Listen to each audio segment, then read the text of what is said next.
Bonjour et bienvenue à ce nouveau numéro du Club Éco d'Objectif Aquitaine. Un club éco un peu particulier puisqu'il se situe pendant le BNP Paribas Primrose de Bordeaux, le tournoi international de tennis masculin. Aujourd'hui, je reçois Stéphane Voisin et Christophe Foubert. Stéphane et Christophe, bonjour. Bonjour Pascal. Alors, vous êtes les créateurs, dirigeants de Existence Production. Alors, Existence Production, déjà, c'est quoi ? À Existence Production, nous réalisons et produisons des biographies filmées pour les familles et pour les particuliers. Christophe Foubert a eu cette idée-là il y a quelques années, alors qu'il était producteur pour une grosse boîte de production à Paris qui s'appelait Alcaline Production. Et vous avez choisi de créer ça, Bordeaux ?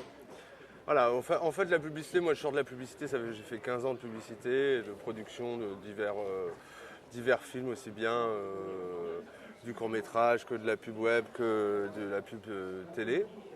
Et puis j'ai voulu changer un petit peu de voix et faire des films qui ont un peu plus de sens en fait. Donc la publicité ça a du sens pour vendre des produits.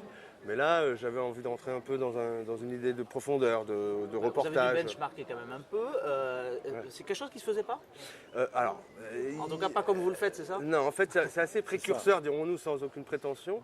C'est quelque chose qui rentre un peu dans l'air du temps, parce que les gens ont une affinité à la vidéo, ont une affinité à l'image. C'est quand même quelque chose qui nous entoure de plus en plus. Et moi, l'idée, c'était justement de pouvoir relayer sa vie à travers une interview, des images de la famille, aussi bien photos que vidéos, de la musique, en utilisant des musiques venues de plein de films qui nous ont bercés pendant tout le marqué. Et donc, voilà, l'idée c'était de mettre ce support sur un DVD, de le mettre sur une clé USB et de le mettre sur des serveurs pour qu'il soit lisible par le plus grand nombre. Pour l'éternité. le plus grand nombre de la même famille. Bien entendu. Voilà, si vous avez un parent qui est aux États-Unis par exemple, il peut télécharger le film de là-bas. Alors concrètement, vous êtes installé à Bordeaux, c'est ça ? Voilà, je me suis installé à Bordeaux parce que je voulais me rapprocher un petit peu de la région. Moi je suis toulousain à la base. Et donc ça me plaisait de sortir de l'univers urbain parisien très fort et de cette production, un peu de cet univers de production et de pub, et de venir ici. Je me suis installé à Codéran, pas très loin d'où on est invité d'ailleurs. Vous êtes rapproché du soleil. En plus, bon, avec un peu de pluie malgré tout, aujourd'hui. du vin bien sûr. Ouais. Non, et donc non, mais ceci dit, votre clientèle, elle est pas essentiellement bordelaise ou sud-ouest ou même grand sud-ouest. Elle est même internationale. D'accord. C'est pas, c'était pour me poser, pour avoir un port d'attache.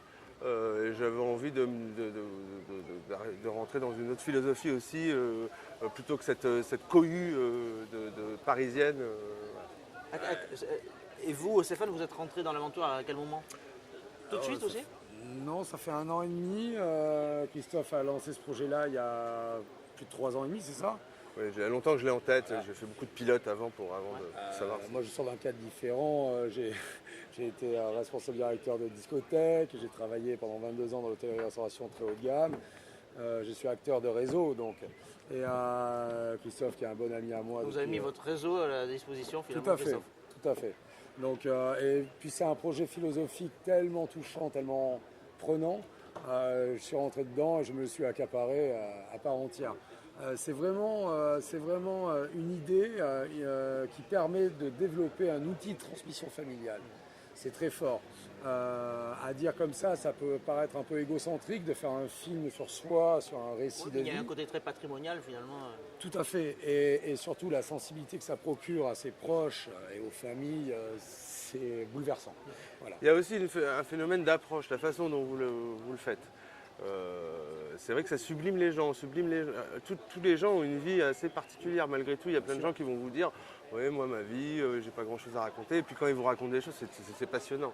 Surtout si c'est amené et si c'est travaillé en images et avec une musique qui accompagne un discours et qui donne des sensations, des émotions. Et l'idée c'est de faire un film plutôt frais.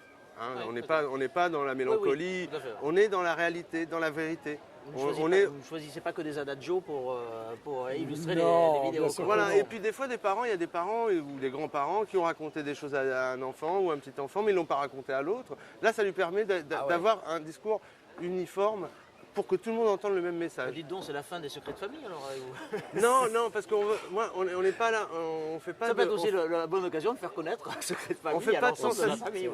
C'est aucunement sensationnel en fait. On peut aborder quelques sujets qui peuvent être délicats, Mais tout ça dans une certaine finesse, et le fait que moi je monte ce film, je peux enlever certains propos qui me semblent peut-être pas en accord pour... Parce que l'idée de Donc ces il y a un films, vrai c'est... travail éditorial quoi quand même. Voilà, bien sûr, ouais, c'est ça. Mais l'idée, c'est de faire de la cohésion dans les familles. C'est pas de faire de la... Beaucoup de douceur. Voilà. Et c'est d'être vraiment... d'être dans la vérité, dans la simplicité. Ah, quel est l'accueil? Est-ce que, voilà, est-ce que, la clientèle est au rendez-vous? Alors, on a 95% des gens qui adorent ce projet. Après, encore une fois, c'est quelque chose d'un peu innovant, un peu nouveau. Oui, il faut expliquer. Donc, c'est un long chemin pour les convaincre, mais bon, ils se posent des questions aussi si ils peuvent faire, s'ils ont le talent, mais ils n'ont pas besoin d'avoir le talent. Le talent, c'est eux-mêmes, c'est pas un problème. Et c'est vrai qu'ils découvrent aussi parfois même des choses qui les surprennent. Quand ils regardent le film, ça leur fait un bien fou. Oui. C'est un peu un exutoire aussi. Oui.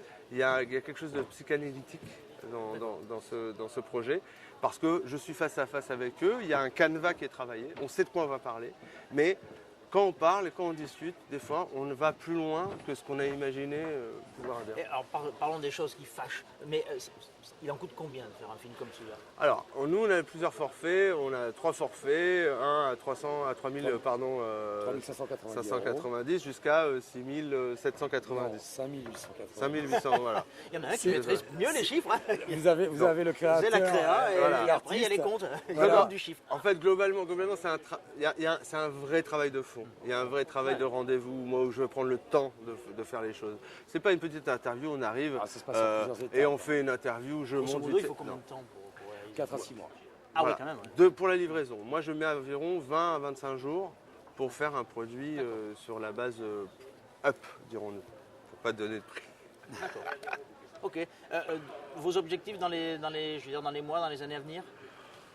Bah, nous, on veut faire connaître ce produit Vous le êtes une plus petite possible. équipe, vous vous êtes donné des objectifs en matière de nombre de films réalisés à l'année? Voilà. Moi, personnellement, je peux faire 15 films par an. D'accord.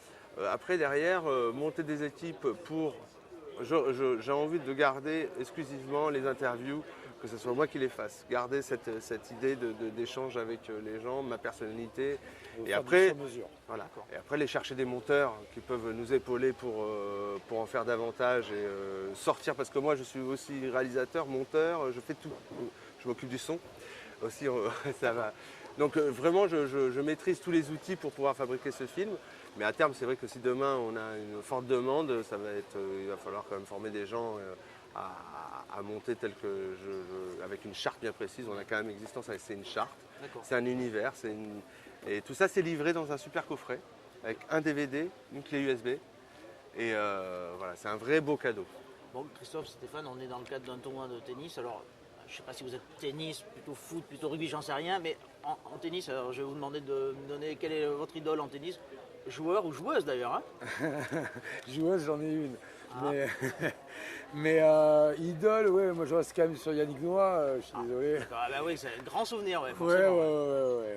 qui a apporté pas mal de choses. C'est vrai qu'il a défendu vraiment bien. Vous aussi, Yannick Noah, décidément. vous avez fait Non, pas- moi, c'est vrai que là, il y a quand même un monstre de talent et de puissance qui est Nadal, avec un autre monstre, après sans plein d'autres, il y en a quand même, avec un Federer qui nous a fait quand même cette puissance mentale. Le métronome. Ok, bah écoutez, merci de vous avoir ouvert Merci, votre Pascal. carnet de fans. Eh bien, merci de nous aussi, avoir en reçus. plus, et puis longue vie à Existence. Mais Merci beaucoup, Pascal. Merci beaucoup. Et quant à moi, il ne me reste plus qu'à vous dire au revoir et à vous donner rendez-vous au prochain Club Éco d'Objectif Aquitaine.